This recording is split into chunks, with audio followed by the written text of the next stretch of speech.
Good to be with you here on Tuesday evening. We have quite a number of questions tonight, but still welcome you sending in new ones to greg@reallove.com. This question says, what is the real love way to respond to this email from my boyfriend to me? So, we're quoting the boyfriend now. I'm writing to let you know what is going on. I just can't make it work. I'm to the point again where pressure seems to force me to run.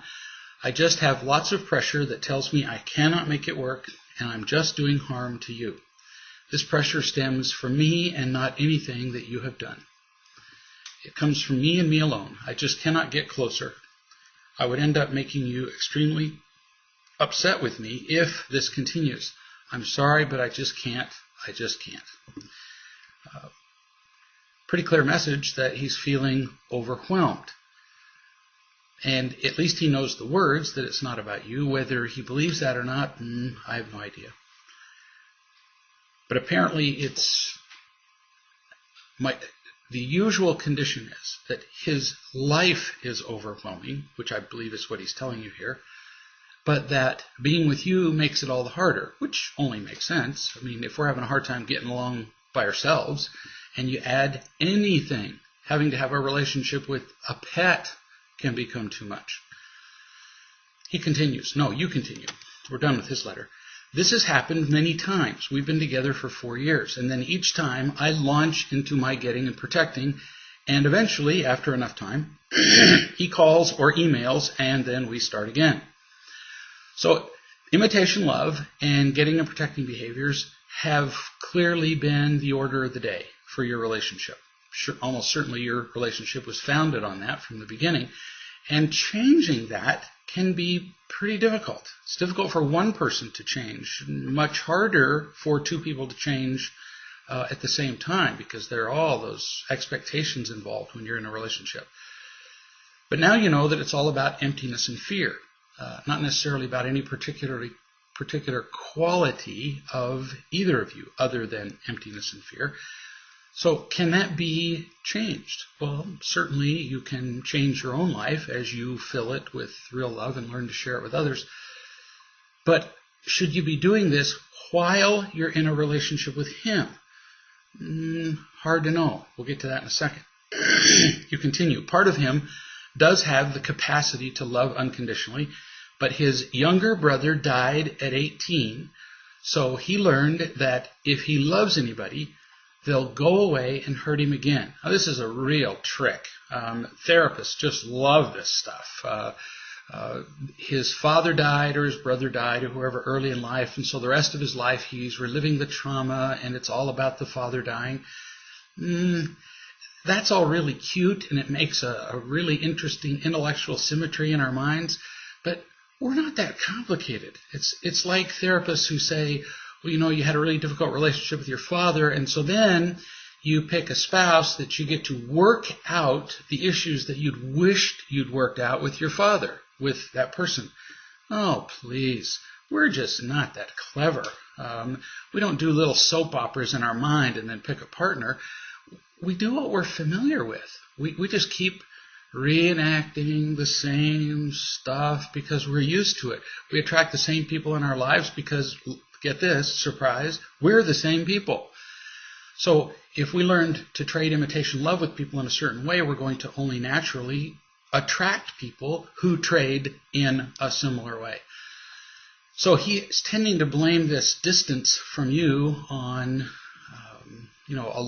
a brother who died. And I'm not minimizing the pain of his brother who died, but, if he had felt unconditionally loved, safe, secure, valued, cared for by a lot of people, and then his brother had died, do you think that would have kept him from having loving relationships in the future? Not a chance. So it's not about the brother.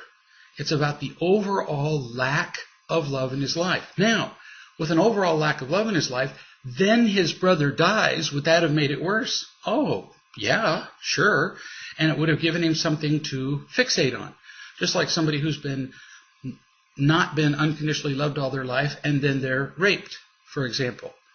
Well, it's understandable that they would then be more cautious in relationships with men. But the rape was not the primary inciting event. It's the lack of real love. So you continue.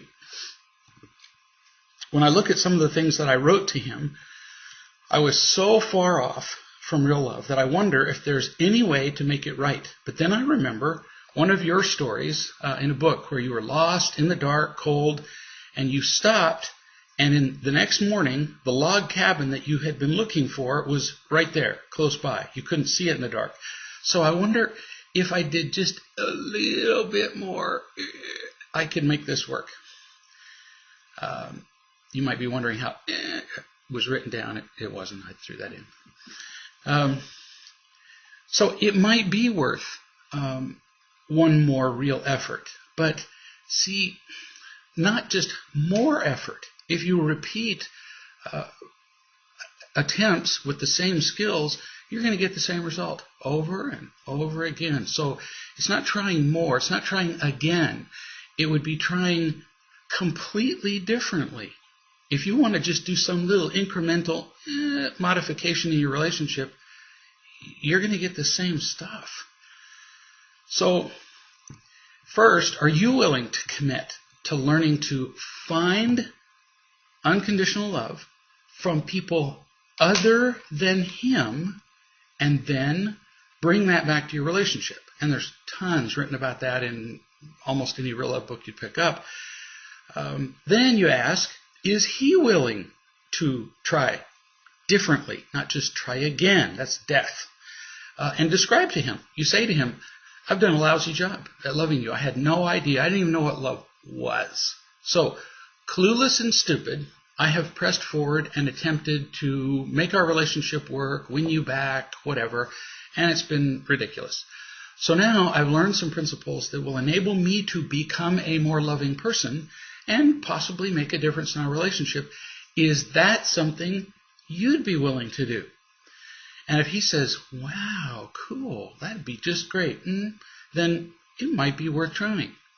If he says, no, it's not like you're married to this guy and have 4 kids. Why would you persist in learning about unconditional love while you're in a relationship that was founded on something else? You can do that. I recommend that to married people all the time, that they work with what they've got. But why do this to yourself? So if he's enthusiastic, great. Jump into it with him. If not, start over. And don't get into another relationship for a year. No kidding. Here's a viewer who says, do you ever come to a point in the real love process where you stay full consistently? When does that happen? If it does, and what is the best way to create this in your life? It takes 62 days, and then you're done. I'm kidding. That level of fullness that you're looking for comes gradually, bit by bit, and the going forward really looks like this. You grow a little bit in your ability to feel loved and unconditionally loving, and then things get hard and you bump back down again, and you get up a little better and you bump back down. But if you persist in applying the principles, if you persist in telling the truth about yourself and in being as loving as you can be, overall, the graph has an upward slope. And that's just a hoot. It is not my goal to become perfectly loving. If that were my goal, I'd be disappointed all day, every day. It's my goal to become a little less selfish, to make my loving moments more often, and to make them last a little longer.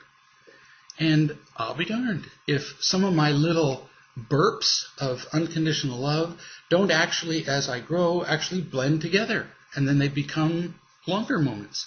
Instead of flukes, they become actually planned and predictable. Well, cool. But I know that something will come along that proves to be more than I could handle and still be unconditionally loving. Okay, so now that's just information. You're never done. But the nice thing is that in the process of learning, you can be happy, for most of that time. simply acknowledging our mistakes and being willing to work on them, we can be happy with them. We don't have to eliminate them to achieve joy. This viewer says, my 8th grader won't get up in the morning and go to school. What can I do?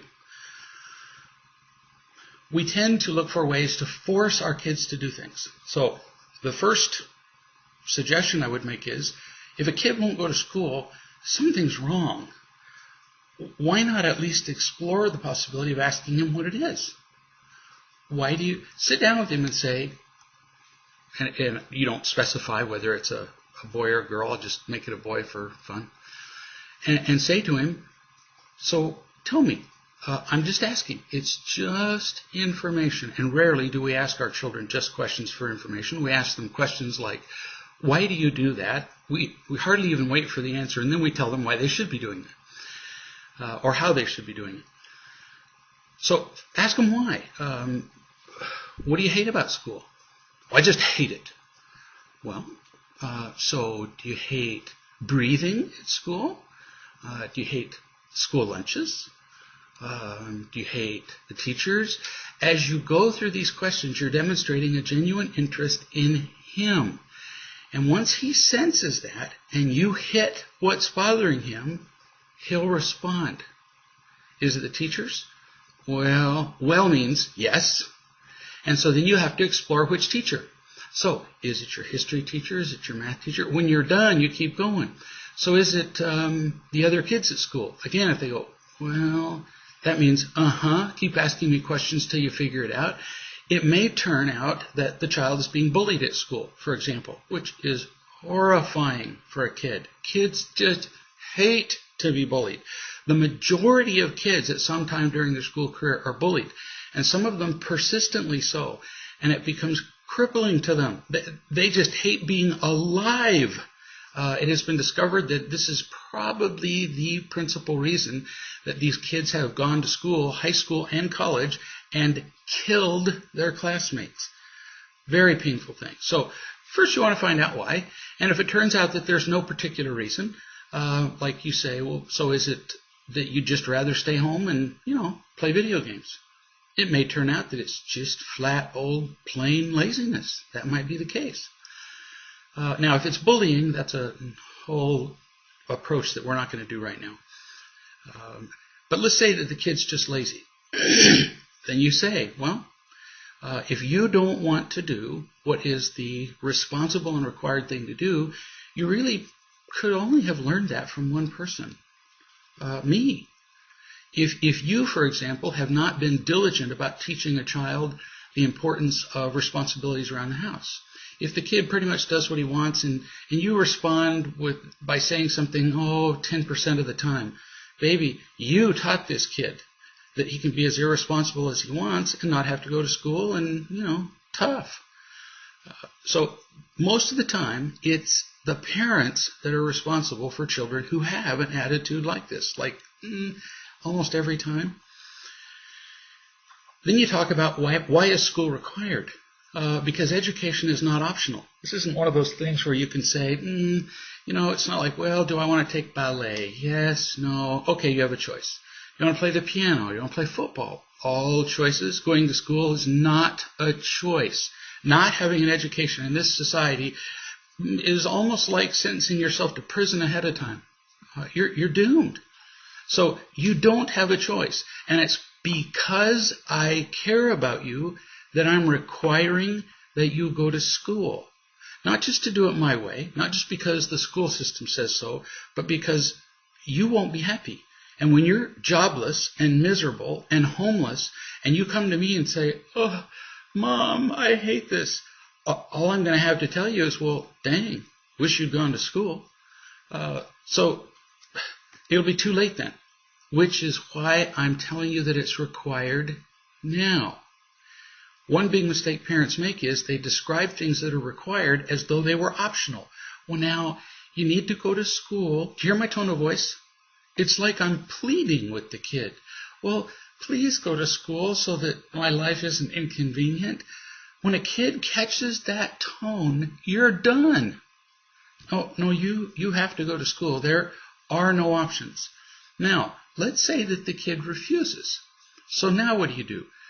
Like I say, first you try to teach the child why he needs to go. And there's no impatience, none in this. If you're impatient, now the kid is going to refuse to go to school just to fight you. So you have to remove that element from the discussion.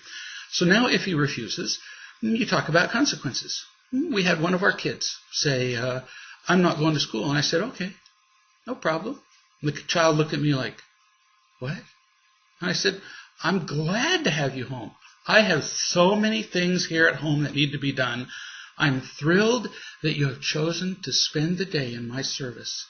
The kid went to school in 10 minutes. So in our house, I described that there were ditches to be dug and lawns to be mowed and buildings to be repaired. And I mean, you give them hard jobs. Now, you're asking, what do I do if the kid refuses to do the jobs? You say, oh, no problem. You don't have to do those either. But if you don't have the energy to work while you're home, you don't have the energy for school, then you don't have the energy for play either. And so you start to remove privileges. You remove the privilege to play with their friends. You remove the privilege to watch television, use the computer. You know what your kid likes. You start removing those one at a time.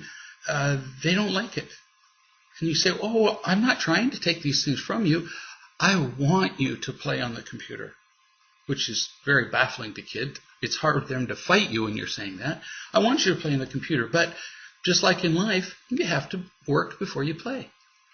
So the child will soon discover that, if I don't go to school, I have to stay home and work. If I don't work, then I get all these privileges taken away. I only had one kid go past this. And after talking to how many hundred parents, a kid who said, I'm not going to school, I'm not going to work, I don't care if you take everything away from me, no problem. Then at that point I had the parents remove everything from the child's bedroom. So there were no toys, no clothes, no door on the bedroom, and the kid was just defiantly going, you can't make me get up in the morning. He wanted to sleep in. And so the mother, calmly explained to the child that he could stay in bed as long as he wanted to until it was time to get on the bus for school. So you can sleep in until 7:45. And then at 7:45, whoever's not out of their bed will have ice water poured on them. Not water out of the tap. No, carefully prepared water that has been drenched in ice cubes to the point that it's 32 degrees. And then we pour that on whoever is still in their bed. And one morning she got up and he was still in bed, and she took the ice water and she poured it all over his head and his whole body. He discovered he didn't like that. Amazing. He also then had to dry his sheets and change his bed and air out the mattress, and he decided he'd rather go to school. Because it's not an option. It's actually a law in most places. And these are not harsh consequences. The consequences of not learning responsibility is that at some point, these are the kids who decide, my parents have always let me do whatever I want. So they get out into society and do whatever they want, and they end up in prison. And I counsel prisoners from all over the country, and they tell me this. They read the parenting book, and they say, if only anybody had ever cared enough about me to tell me, no, you cannot behave like that. And if you do, here are the consequences. But see, the people in prison did not have parents like that. That's how they got where they are. So you're doing your kid a favor. If he had cancer and it was time to initiate chemotherapy and he said, no, I don't want to go to the doctor, wouldn't you have the kid bundled up involuntarily and taken there? Yeah, I think so. Same with this. It's just as important. Here's somebody who says, I'm feeling extremely empty right now. I want to know how to get out of the pool when I'm feeling so sad and empty, even when others in real love and outside our community are trying to help me feel better. Does that make any sense? They're all trying to help me feel better, but it's not working. So one possible explanation of your not feeling better is that if my goal, when you come to me all sad and miserable, if my goal is to make you feel better, rather than to actually listen to what's going on with you and help you see the mistakes you might possibly be making, in other words, to unconditionally love and teach you, then I may not be helping you. I may be just contributing to your victimhood. Now, I don't know that that's the case with these people you're describing. They may be loving you perfectly. But that would be the first question I would ask. And so I would suggest, if things are this miserable, my gosh, this is your life that's just awful, I would try a real love coach. Somebody who, for a month or two, could really listen to you consistently, hold you accountable for the things that you do, what you say, what you're feeling, and see if that person can make a difference. If after a month or two of coaching, you're not feeling better, then it's very likely that you feel that you're clinically depressed. So I would try this first. If it's not improving, go to Google or any search engine and just type in depression symptoms and see if those symptoms match what you're doing. Actually, give those symptoms to like your coach and say, do you see those symptoms in me? Because we very often deny them when we feel bad enough. This viewer says, I'm starting a new job and feeling really, really nervous. It's a sales tech job, and I'm not very good at tech stuff. But I do have 20 years of sales experience. I'm at training right now, in fact, and I feel like people are speaking Chinese.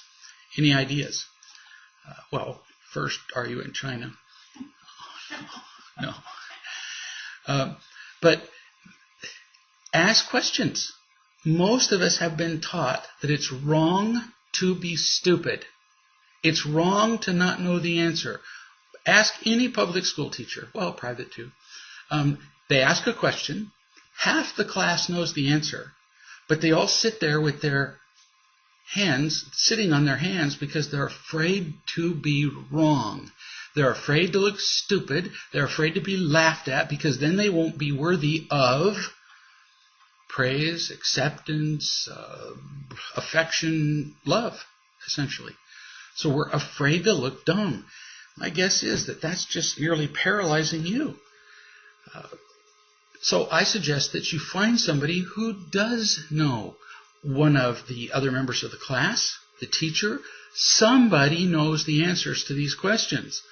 Ask them. Say, treat me like I'm 4 years old. I don't understand this particular principle.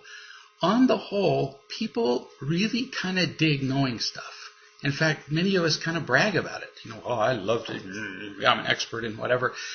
And when somebody gives us an opportunity to share with them everything that we know, we like it. So most people are closet teachers about something. Give them a chance to teach you. I had a guy call me not long ago, and his place where he works had put in a new computer system, and he had to do a bunch of stuff, and he was tearing his hair out. I said, well, somebody designed this thing. Somebody is there who's been trained in it. And there are people there who just are computer savvy. They have a feel for it. They love it. Well, go ask them. So he did. I'll be darned if there weren't people who could answer his questions.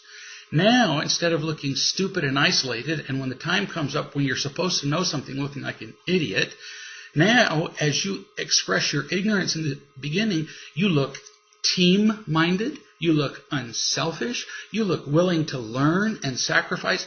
Turns out that you're brilliant for asking questions. I just love it when I'm in a seminar and people ask the questions. Somebody has the courage to ask the question that everybody else is thinking. It really helps everybody when you ask, and now you can share it with somebody else. So it's getting over that fear of looking stupid thing. That's the biggest thing that I've seen keep people from progressing. This person says, I've been out of work for over 14 months. My unemployment doesn't cover much, and I just got a part-time job which pays less than my unemployment. I was in love with a man for many years who left me 2 years ago, and I still have moments when I grieve the loss of that relationship. I want to believe that I'm lovable no matter what. I've always determined my value from my work. I have no husband, no job, no children, so I don't feel valuable to anyone or anything. It's hard to feel good about anything. I feel guilty, even though I'm grateful for the kindness of others. Because I'm trying to feel better, I have incurred medical expenses even from seeking a couple of treatments. So life is now one big bill, too. I want to get out of these victim blues. What can I do to help my predicament? So you've gotten the message that you're not worth much. And you fought that by trying to prove that you're worthwhile, which of course is never productive.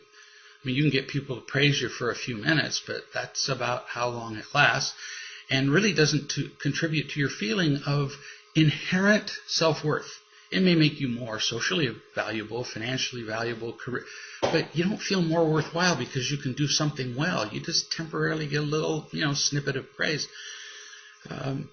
And this notion that you have that you're not worthwhile came from other people. So how do you think you're going to change that? It's going to take the love of other people to change it. You need new evidence. You need people who say to you, I care about you no matter what. You need to tell the truth, just like you did here, and have people tell you that they care about you. And in fact, I would suggest that you tell them your story in, like 60 seconds. Don't go on and on. You said, how do I get out of the victim mode? Don't stay in it. Tell your story of woe in 60 seconds. And then, instead of just sitting there like a helpless lump, say, so, what do you think of me when you hear that? Oh, that takes guts to say, essentially, do you love me?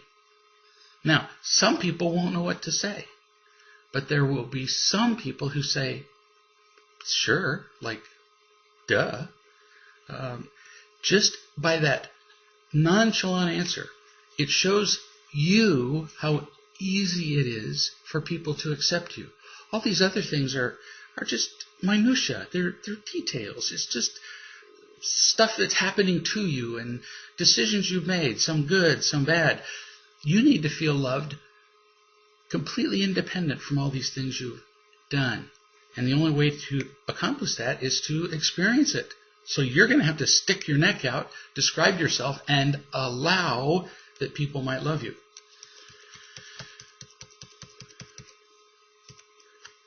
My husband and I, next question, have been together for a year and a half. This is a second marriage for both of us. We have a wonderful relationship and enjoy spending time with each other. It's very close to perfect except for one problem. I'm very jealous of the women he talks to and all the women's phone numbers that he has in his phone. I don't get jealous of women he talks to at work or when we're together. It's not every woman. It's the women he continues to talk to from his past. I think one reason I have an issue is because he tries to hide it from me. And then I wonder what types of conversations they have if he doesn't tell me. So my question is, how do I get over being jealous and feeling so hurt by this? I keep trying to tell myself that he loves me and wants to be with me. I try to do everything to make him feel loved. I just can't seem to get past this one thing. So tell him. Say something like, I feel obviously empty enough that when you share who you are with people other than me, especially women, I doubt my worth. I doubt that I'm enough to keep you in this relationship. See, notice, this is all about you. I feel insecure. I doubt. I feel afraid. I feel that I'll lose you. Emotionally, physically, whatever way. So, what can we do about this? So now you're telling the truth about you and your problem solving. What are some of our options? Write them out so that they become obvious. So our first option is the one that we're exercising now, which is you could just keep living with what he's doing, including hiding his interactions with others, and then you need to go over each of these options and describe the advantages and disadvantages. Now, the advantage of that option, the one you're taking now, is that you don't have to have a difficult conversation. No conflict over the subject, at least on the surface. You don't have to confront a difficult thing. What's the disadvantage? You stay afraid. you stay insecure about the love in your relationship, and your relationship probably will only grow to a certain point. All right, that's option number one. Option number two, he could give up contact with all women. That's really an option. I've seen people demand that in relationships. Now, what are the advantages of that option? Mostly, you would just feel safer. Disadvantages. He'd feel controlled by you, and that's going to be a pretty big stone in the shoe of your relationship. All right, well, let's see. Let's see if there's another option. Third, you could ask him that he simply cut off entirely contact with women that he's had either a romantic or sexual relationship with. Actually, that's quite reasonable. I've spoken with a lot of couples where they've concluded to do just that. You don't mind if he talks to women, not a problem, but it's that relationship with women that he's either had sex with or that he's been romantically inclined toward that just feels scarier, doesn't it? So that's your third choice. Now, advantages of that, you'd feel somewhat safer, not as safe as if he talked to no women. He'd feel like he still was able to talk to, the rest of the women that he knows in his life. That's pretty good. Disadvantages. You're still telling him what to do. And even if you're just asking, he's going to feel controlled almost most of the time. So let's look at a fourth choice. Same as the third one, which means he only has relationships with women that he's not been romantic or sexual with, but with the additional request that when he talks to the women who are left, the women that he knows in a non-romantic, non-sexual way, that when he does that, that for a while at least, he tells you that he's talked to them.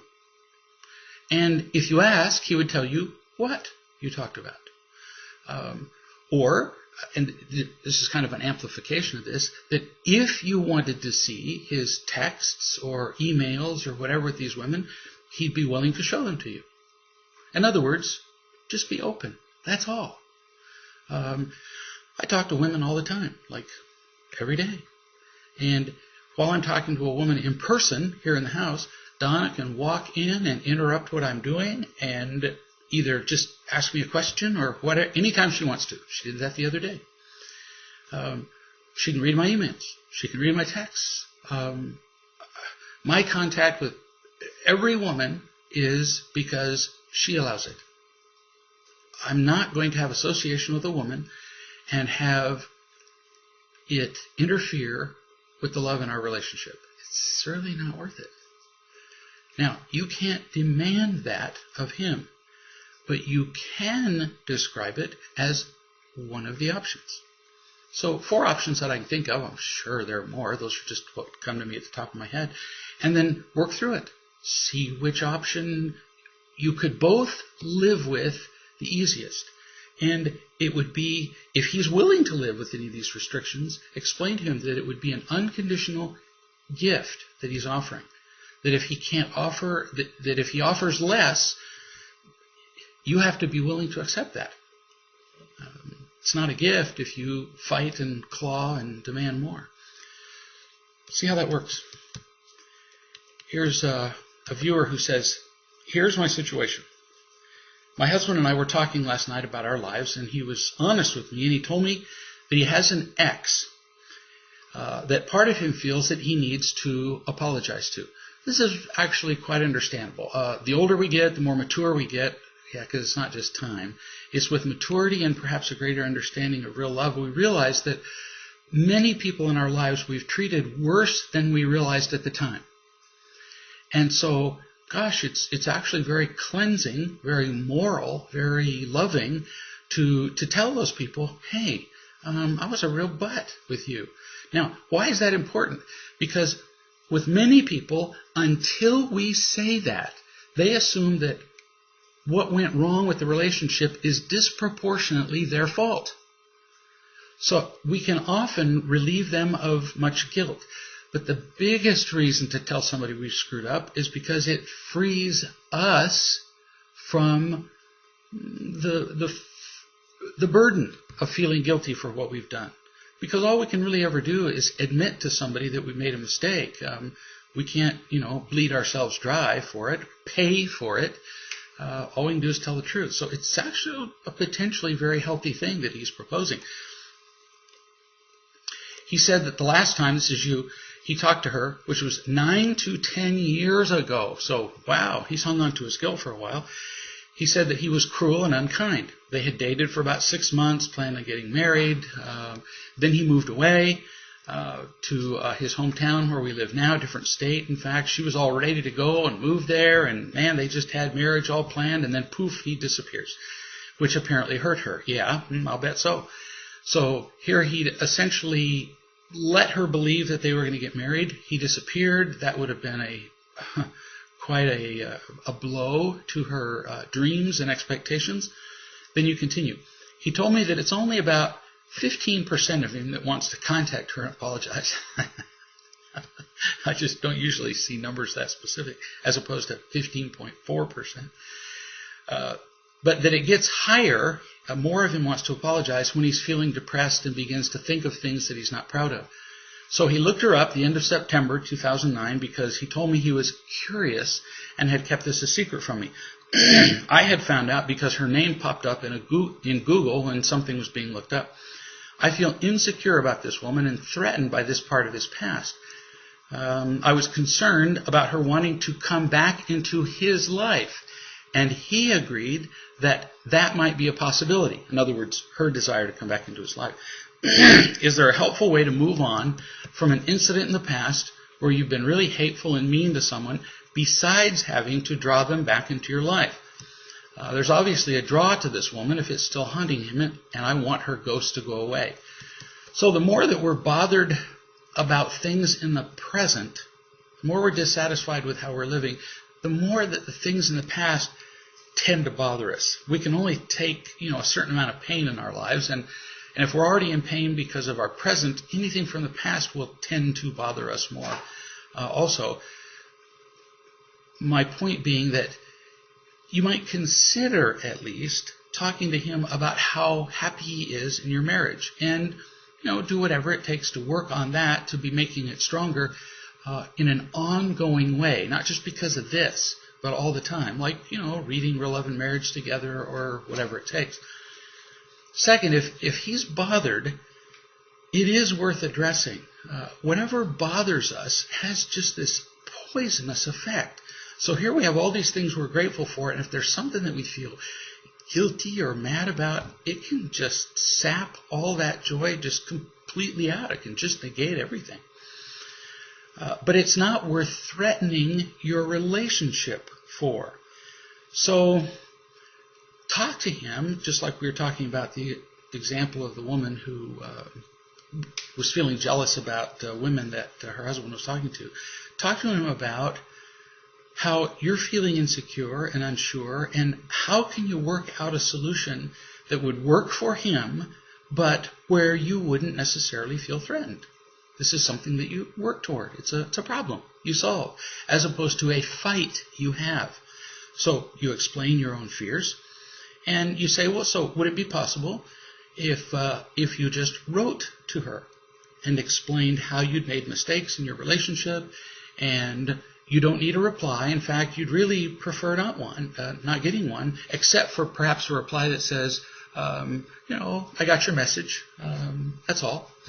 And then just communicate to her your mistakes that way. That way, he communicates what he wants to. He tells her the mistakes that he's made. He apologizes. But there's not that temptation of drawing her back into his life, which would occur more likely if he spoke to her on the phone or if he met with her in person. So that's one possibility. And then you could ask him, for example, to let you know when she responds, if she responds, and to simply let you know if he ever contacts her again. She might, for example, respond and say, well, thank you for that, and thanks for telling me A, B, C, and D, but I have a question about events E and F that I've always wondered. Well, That's not unreasonable. He may want to respond and answer her questions till she gets a feeling of completion over this. And again, this isn't something he has to do, but it's bugging him. So let him.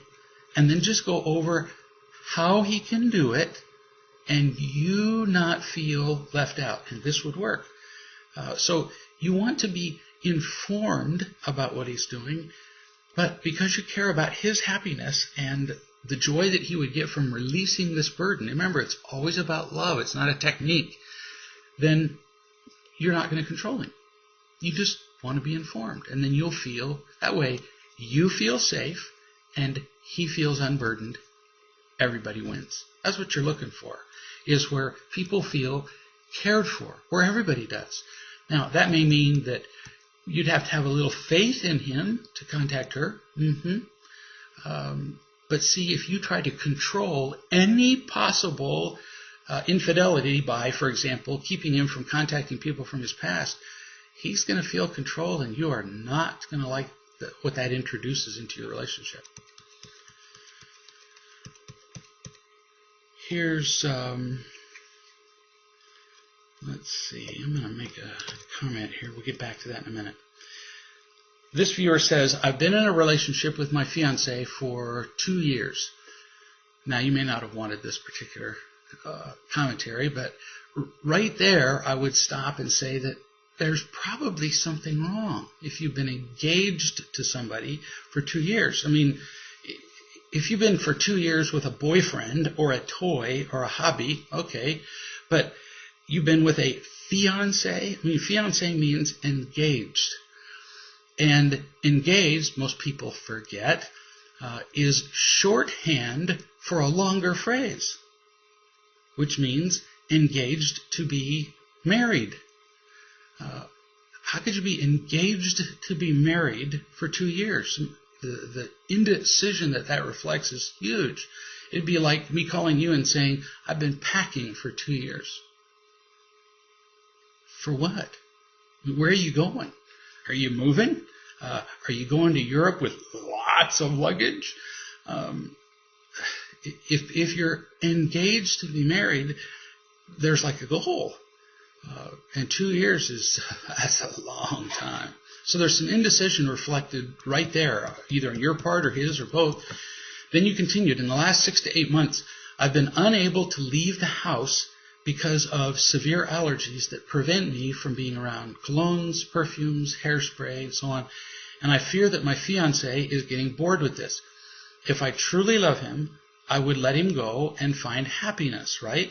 Should I be ending the relationship? Is it selfish of me to expect that he stay through the good and the bad?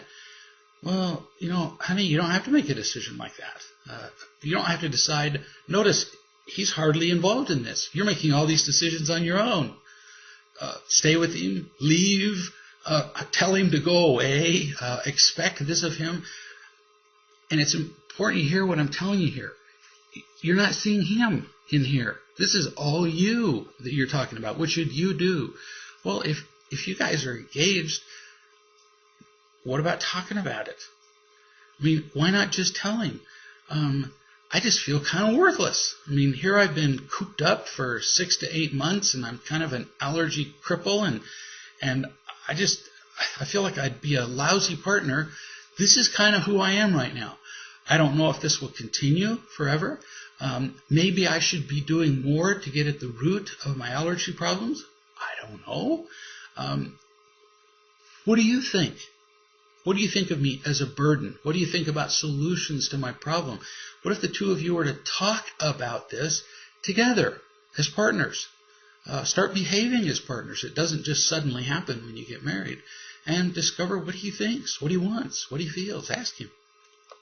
It's kind of scary to ask people sometimes, but that's how you figure it out.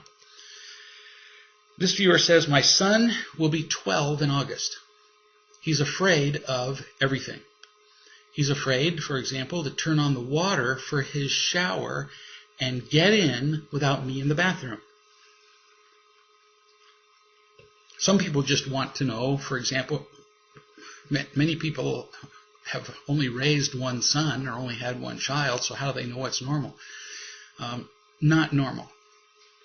This is not normal behavior. 12-year-old boys do not get into the shower with their mothers present.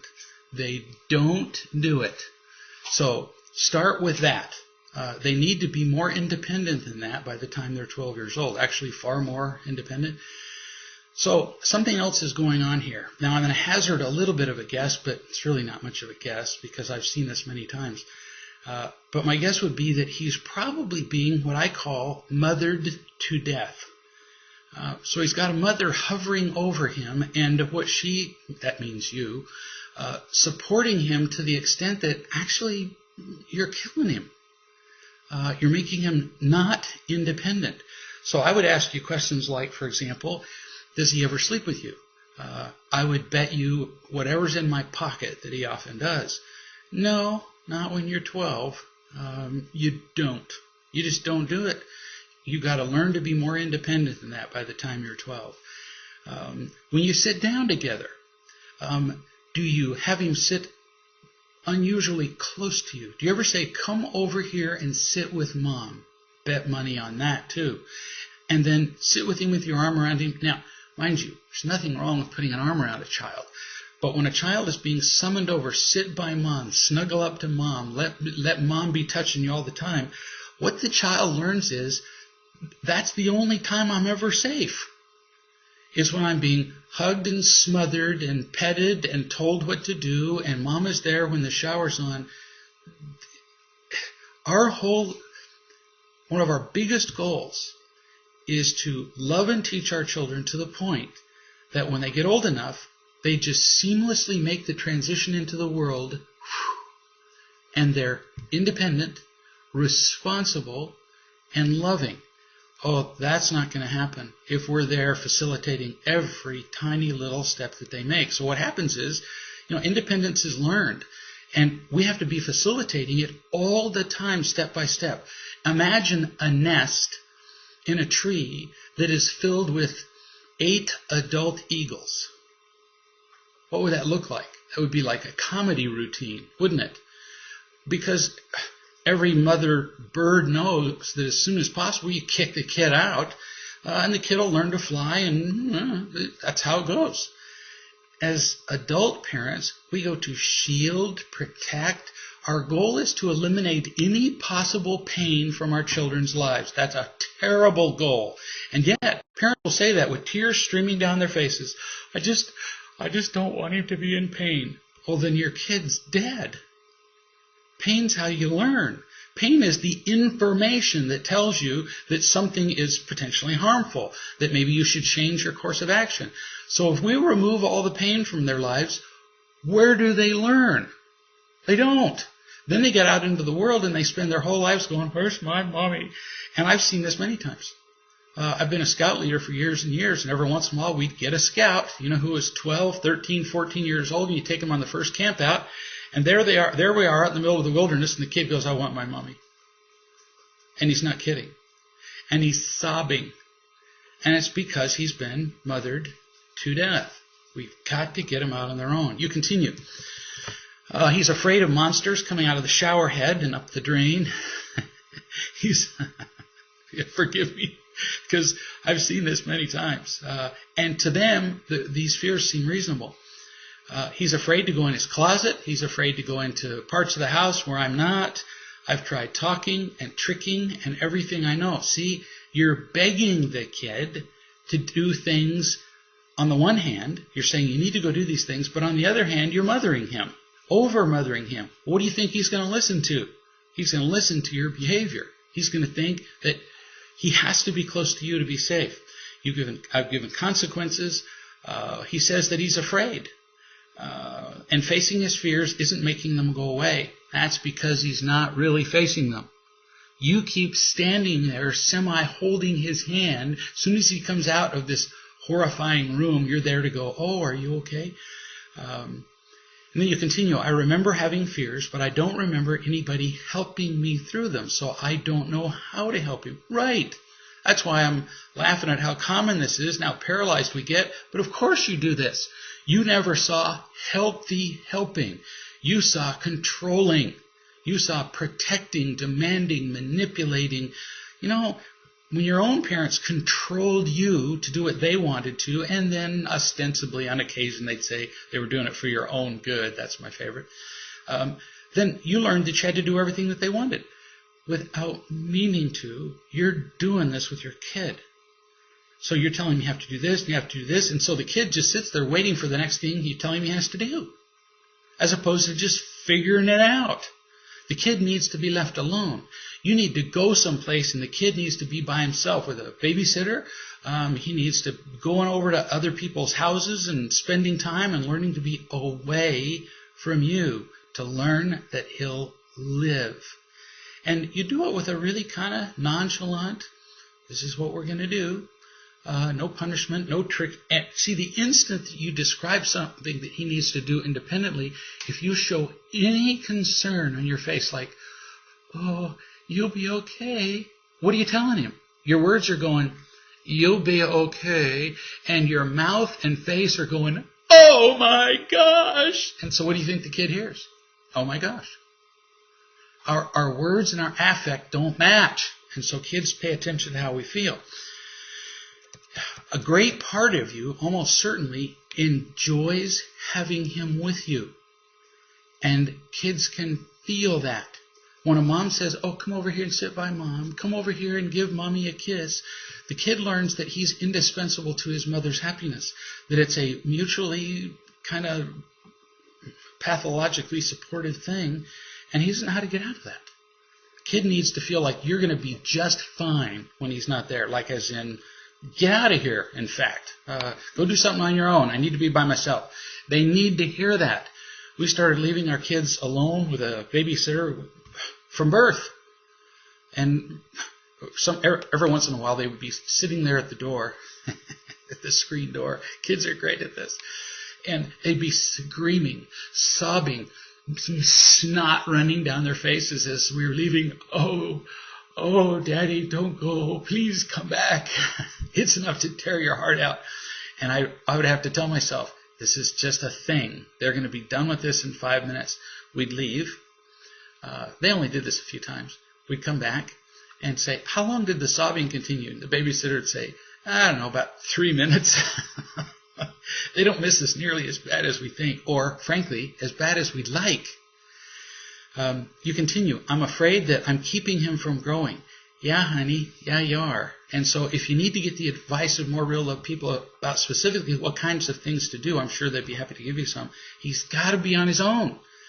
You continue, we've never watched scary movies. I've always tried to protect him from seeing ugly, scary things on TV and in movies. Now, do you see the attitude of this? I've tried to prevent him from seeing ugly, scary things. And if you convey that about movies, honey, you convey it about other things. You don't mean to, but you do. So you keep him from seeing movies, and see, you've protected him from everything else. When my kids were little, as soon as they were old enough to be scared by a movie, I would sit each of them down, and we'd watch a scary movie together. I think they're boring. But we would watch a scary movie. I remember specifically, I don't remember which child it was, but I remember watching a vampire movie. And here's this vampire, and the music is always boom, boom, boom, boom, like Jaws.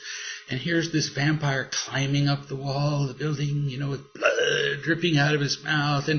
And I would hit pause, periodically during the movie, and I'd say, now, it looks like the vampire's climbing up the wall, isn't it? But if he were climbing up the wall, his cape would fall out away from his body. It doesn't. It falls against his back. What does that mean? And I would show the child how he was climbing along a horizontal platform and being filmed like this. So he was climbing, so it looked like he was climbing up the wall. And I'd say, is that clever or what? And the kid would go, wow, that's cool. And I'd say, now look at the blood that's coming from, do you know how they do that? When he bites somebody's neck, there's a little patch there of this rubber cement, and they color it to the color of skin, and they put a red dye in it. So as soon as you puncture it, it gushes all over the place. Not blood. How many actresses do you think volunteer for the job where they're going to get all their blood drained, huh? And so the kids caught on that it was just fun. It was just play. And pretty soon, every kid in our family concluded that once you took the terror out of a scary movie, well, they weren't even fun anymore. They were just kind of boring. And so none of my kids that I know of watch horror movies because they just think they're kind of silly. But you don't protect them from the fear. You show them how to deal with the fear. Infinitely more productive. Here's a viewer who, interestingly, this may be the grown-up son that you were just describing. You were describing a 12-year-old. Here he is at 24. I didn't do this on purpose. This viewer says, I'm 24 and I still live with my parents. I cringe in writing these words because I feel a lot of shame about this. Even though I work, pay my own bills, contribute to the family's household chores, I'm far from independent, and that comes from often being overmothered.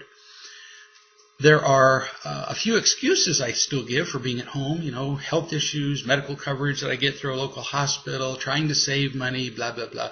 But I'm afraid that, if those things were gone, I'd still want to live here because I'm afraid, you say, to go out into the real world. I'm afraid that when I move out, I will fail at tasks of independent living, and then I'll look like an idiot in the process. Yes, this is the biggest reason people stay home. They're afraid to be independent. There are risks in being independent. Whereas staying home and having mama change your diapers till you're 24, man, there's a certain comfort to that. And I get it. It really would be kind of nice to have everything taken care of, not have to worry about households. Not have to worry about buying the million tools you have to buy just when you leave it. So many little things. So you say, talk about the fear of moving out. It brings waves of anxiety. This fear has left me ambivalent about moving. I'll bet. On the one hand, I see responsibility and independence are necessary for my happiness. But on the other, the fear of rejection and loss of safety eclipses any motivation I have to find that happiness. On a previous video chat, a parent wrote in asking what she should do about her irresponsible adult child still living at home, and you suggested that the parent give the child a deadline to be moved out of the house. My family has never told me I need to move out. Part of me wishes that they would tell me to move out. But so far, my motivation hasn't been enough. I know the longer I stay here, the more dependent I become, but I haven't taken the steps to do it, so what do? You recognize the advantages of being independent. You can see them in your head. So rather than just deal with this on your own and keep suffering and keep doing this by yourself, now here's the irony, is that when mothers or fathers overparent and protect, they actually make their children more alone. No kidding. Because if I protect my child from pain all the time, no pain here, and don't have this bad experience, and don't let them out, and beware of strangers, because they might touch you in private places. When we scare our kids, what do? They withdraw from the world. No kidding. The cost of a frightened child is worse than the minor risks that independent children incur from actually being abducted, for example, which are 1,000,000 to 1.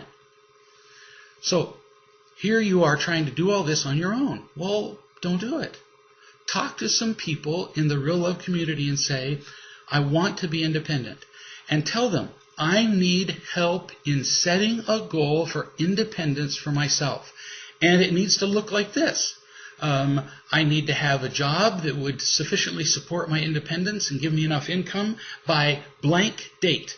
Or I need to get more hours at my part-time job, whatever it is. I need to do this step by this date, this step by this date, and then I need to be out of the house on my own by blank. You might be able to alleviate some of your fears, for example, by saying to your parents, would you be willing to help me, say, pay my deposit on an apartment? That might help you get out like a month sooner. Would you be willing to help me find an apartment? So it's okay to ask your parents for help in becoming independent, but instead of doing it by yourself, enlist the help of people that will hear you, support you, love you, care about you, actually give you suggestions how you might do it better, and hold you accountable for the date that you've set. You might even ask them straight out, what will you think of me if I move out and it turns out I'm a failure? I fall flat on my face and I run out of money and they kick me out of my apartment. What will you think of me? It's enormously helpful to face that ultimate fear of failing and rejection and hear what supportive and loving people would say. So lots of ways that you can work toward this independence. And I think you'll enjoy it as you do it in a shared way instead of doing it all by yourself, which is just awful. So I've had fun. Been a fun hour. Appreciate you sending in your questions. Those of you who have more questions, I would just adore hearing them. So please send them to me at greg@reallove.com. And when we meet again next Tuesday, we'll go through the questions that you've sent, hopefully enlightening all of us. Between now and then, as always, remember that it's always about real love. See you in a week.